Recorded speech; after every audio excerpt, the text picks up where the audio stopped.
En el día que nací, casi muero desangrada. Fui propulsada a este mundo cabalgando una ola de chorro arterial que empapó de rojo la camilla de hospital, tez mortalmente pálida por debajo del barniz de la valiosa sangre de mi madre.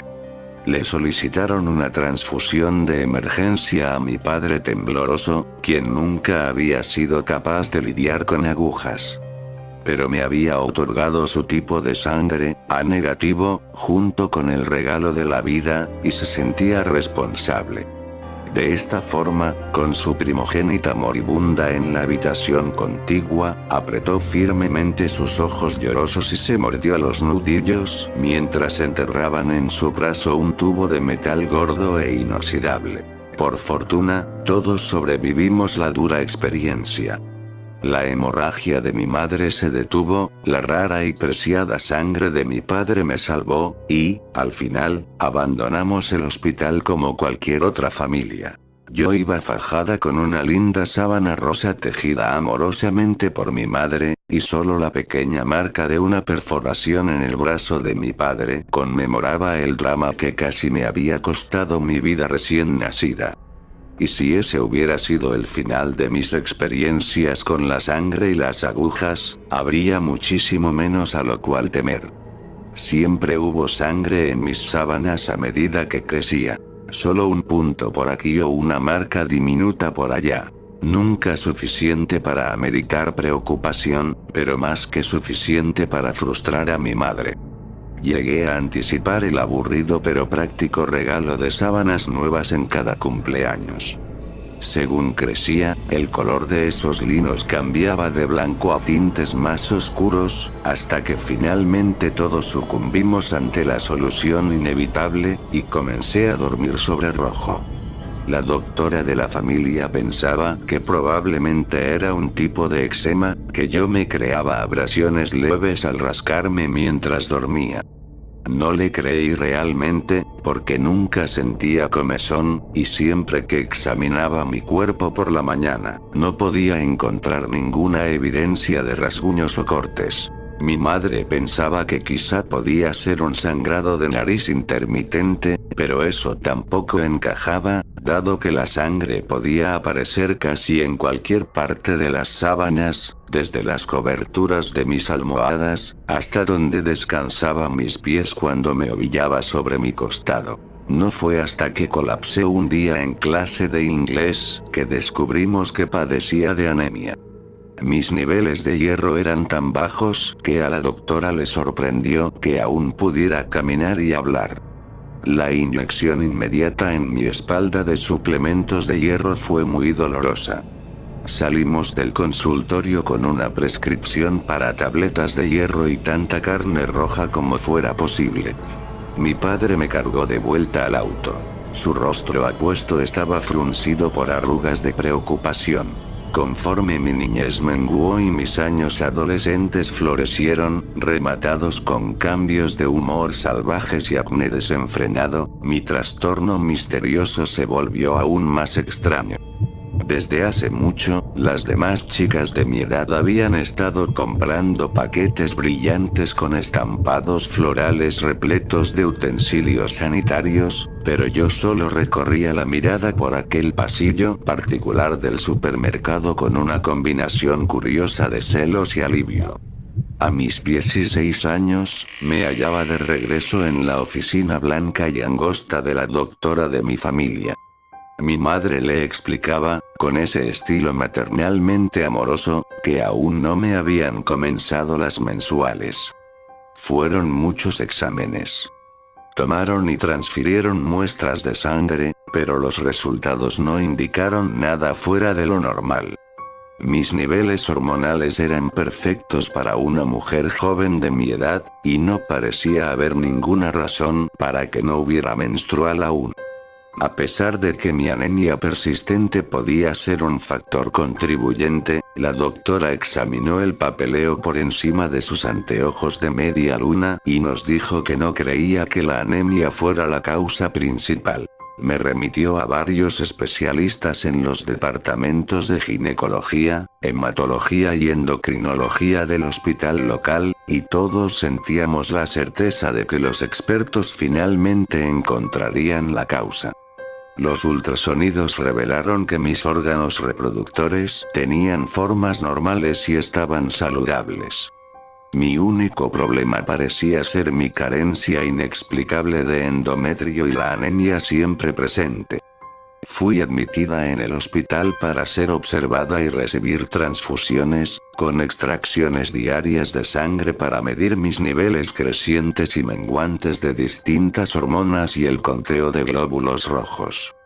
Llegué a odiar el panorama del flebotomista rodando su carrito vampírico hacia la habitación, plagada de sueños medio olvidados de dedos con forma de agujas que se enterraban en mi piel, adentrándose en mi carne como si no fuese más que una naranja sanguínea demasiado madura. Entonces, una mañana, el carrito no se presentó. Escuché a mi padre discutiendo con una de las enfermeras, y luego gritando. El llanto de mi madre acentuó el alboroto. Sus sollozos agudos me sacaron a rastras de la cama, a pesar del letargo que había estado padeciendo. Mientras la abrazaba y escuchaba a escondidas la conversación acalorada, se volvió claro que un incidente singular y perturbador era el causante de todo el distrés. Por la noche, alguien había partido, machacado o doblado cada una de las agujas en el hospital. Estaban registrando farmacias locales y clínicas en búsqueda de provisiones de emergencia hasta que un cargamento más grande pudiera ser transportado desde el distrito más cercano, pero todas las personas bajo tratamiento no urgente ya no eran una prioridad. Por ese día, los exámenes habían acabado, y nos íbamos a casa. Tuve que haberme sentido bien por ser dada de alta. Pero, por alguna razón, me hizo sentir distintivamente intranquila. Supongo que solo quería saber cómo se sentía para que pudiera comparar mis experiencias con las demás chicas. Después de mi 11º cumpleaños, mi madre me había dado una bolsa tejida artísticamente, llena de tampones y toallas sanitarias, explicando los misterios de la biología femenina con una voz peculiarmente murmurante, como si le estuviese impartiendo sabiduría mística a una bruja novata. Desde ese día, la bolsa había permanecido en el fondo de mi cajón, nunca olvidada del todo. Insertar el tampón fue difícil, pero al final pude hacerlo. Su extensión colgante era lo único que traicionaba su presencia ligeramente incómoda. Esa noche, pasé recostada en la cama imaginando que era una joven común y corriente, imaginando que me iba a despertar y me encontraría con que mi período al fin había llegado. Que las manchas en mis sábanas no serían evidencia de una enfermedad misteriosa, sino más bien de un proceso biológico ordinario. Pero cuando desperté, algo mucho más inquietante había sucedido. El tampón había desaparecido. Encontré puntos de sangre en la cama, más de lo acostumbrado, y cortes esporádicos en mis muslos. Tras acudir a mi madre, le conté lo que había sucedido, y 2 horas más tarde estábamos de vuelta en el consultorio de la doctora. Los dedos enguantados de la ginecóloga de cabello blanco estaban helados, y el metal del espéculo se sintió aún más frío a medida que lo insertaba gentilmente para examinarme. Hay rasguños y abrasiones menores a lo largo de las paredes vaginales, nos explicó mientras tiraba sus guantes de látex en el contenedor de basura, los cuales son afines a un objeto filoso que pudo haber sido introducido. Fui interrogada y reinterrogada. No me había metido nada allí abajo aparte de un tampón. No había estado experimentando con ningún chico. Me sentí acusada y traicionada. En vez de ser tratada como la víctima de un atentado desconocido y horripilante, todos estaban sugiriendo que era algún tipo de mentirosa. Que los estaba privando de alguna parte vital de la verdad. Cuando la policía llegó para interrogar a mi padre, finalmente había tenido suficiente. Les dije que me lo había hecho a mí misma por atención, que les había mentido a todos porque estaba tan celosa de que las otras chicas tuvieran sus periodos. La mezcla de alivio, confusión y preocupación en el rostro de mi padre me hizo sentir incluso más diminuta. Pero, a pesar de que me creyeron y desistieron, las cosas no regresaron a la normalidad. Hasta donde me concernía, las cosas nunca regresarían a la normalidad. No hasta que descubriera quién, o qué, me había violado aquella noche. Consecuentemente, descubrí que se me hacía muy difícil dormir. Cuando sí lo conseguía, era un reposo fragmentado y parcialmente consciente, como una madre primeriza y ansiosa con un recién nacido en su cama. Incluso los sonidos más ligeros remolcaban mi conciencia, y las luces de los carros penetraban mis párpados arenosos, forzándome a abrirlos. Una vez despierta, pasaba horas en mi habitación oscurecida apreciando, sobresaltada e intranquila, el pasar indolente de las horas crueles. Y fue entonces cuando finalmente lo vi. Delineado ante el resplandor amarillo del alumbrado público, a través de las cortinas, vi una figura. No era ningún hombre ordinario, pero reconocí instantáneamente que era uno. 2 brazos, 2 piernas y un torso, pero tan delgados que apenas estaban ahí. Más delgados que fósforos, más puntiagudos que alambre y más oscuros que cualquier otra cosa en la habitación. Se movió contra la luz de fondo, brazos cuales agujas extendidos hacia mí. Quise gritar, echarme a correr, pero no pude hacer ninguno. El terror contuvo mi lengua y fijó a mis miembros en su sitio, mientras que mi mente rechazaba la realidad enfrente de mí. Manos con menos dimensión que una hoja de papel se deslizaron bajo mis sábanas y se escurrieron a lo largo de mi piel, siendo tan insustanciales que apenas podía procesar su tacto insidioso. Cuando la tracería delicada de sus movimientos irrumpió en el pliegue de mi muslo, el conjuro hipnótico del miedo fue suspendido. Grité simultáneamente, tirando las sábanas y revoloteando con desesperación en búsqueda del interruptor de la lámpara de mesa. A medida que la luz inundó mi habitación, el sujeto echó sus piernas hacia atrás, tan delgadas como una aguja, y dedos tan afilados como escalpelos que perforaron sin esfuerzo la piel y músculos de mi muslo. Por un momento, se quedó ahí parado, irreal, imposible, una figura negra de palitos sin cabeza, el trazo incompleto de un niño que fue traído a la vida.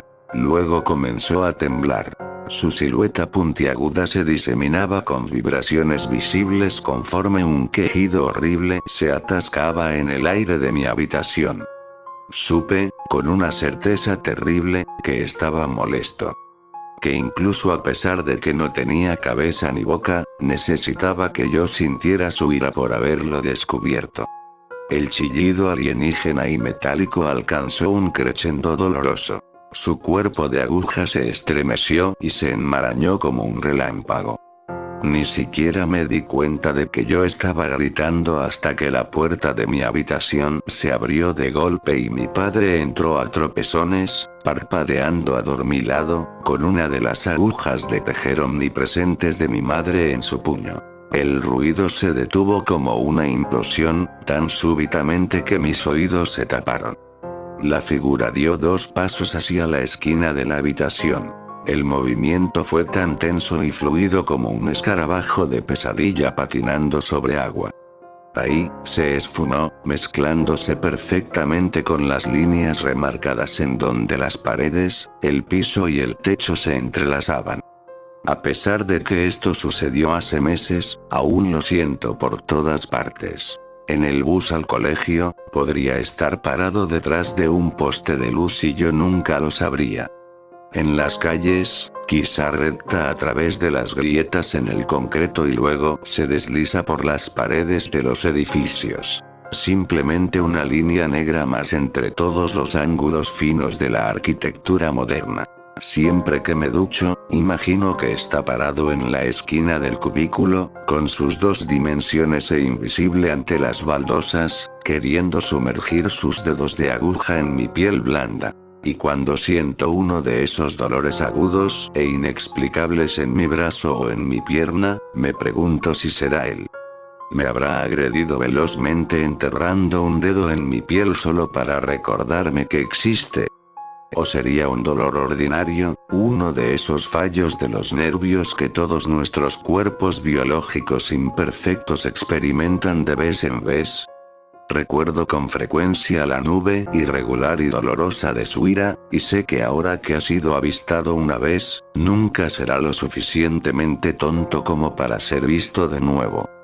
Creo que probablemente pasó a encontrar nuevas víctimas. Nueva piel a la cual invadir, nuevas chicas a las cuales violar. A veces, cuando estoy parcialmente despierta durante las crueles horas cortas, aún me imagino que puedo sentir esos dedos delgados como alambre abriéndose camino a través de mi cervix, raspando cuidadosamente las paredes de mi útero, recolectando el valioso endometrio a cambio de mi sangre. Pero he tenido cada menstruación desde entonces. Bueno, hasta la última.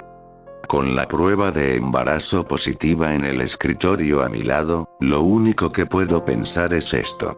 Dios, por favor, que no sea su hijo.